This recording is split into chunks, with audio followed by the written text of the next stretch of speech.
Come next Monday, South Korea and the U.S. kick off their annual defense drill, with the timing this year considered to be crucial as Seoul seeks the transfer of wartime operational control. Our defense correspondent Park Kun-woo reports. The Republic of Korea and the U.S. are coming together once again for the Ulchi Freedom Shield exercise, set to run from the 17th through 27th. South Korea's Joint Chiefs of Staff and the ROK-U.S. Combined Forces Command say the annual exercise is, as always, defensive in nature. This year's scenarios will reflect realistic threats and lessons learned from recent conflicts, including the changing nature of modern warfare. Involving aspects of warfare, including drones, GPS disruption, and cyberattacks, are expected to be reflected in the exercise Space Forces Korea's. What I will also say is DPRK soldiers have deployed and fought in Ukraine, and they've taken those lessons they learned there and brought them back to North Korea. That changes the DPR capability, and our training accounts for that threat.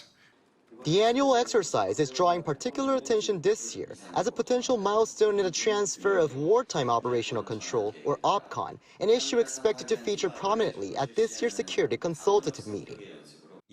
During this exercise, our military will carry out a joint Korea-US evaluation of capabilities and systems based on standards both sides have agreed on, in line with the conditions-based plan for the OPCON transfer.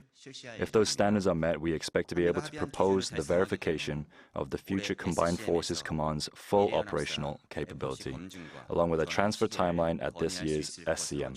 We will focus all our capabilities towards that goal. Around 18,000 South Korean troops are expected to take part, with officials saying the scale is similar to previous years.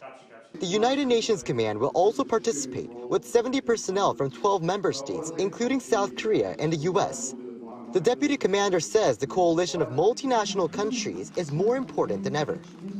The incredible grouping of nations that United Nations Command represents brings a really important component to deterrence, to the ability to de-escalate in crisis, and to have multinational legitimacy in the event of a conflict. The UNC says interoperability across all domains remains, including new ones such as information, cyber, and space will be key focus as threats continue to evolve. Park Kun-woo, Arirang News.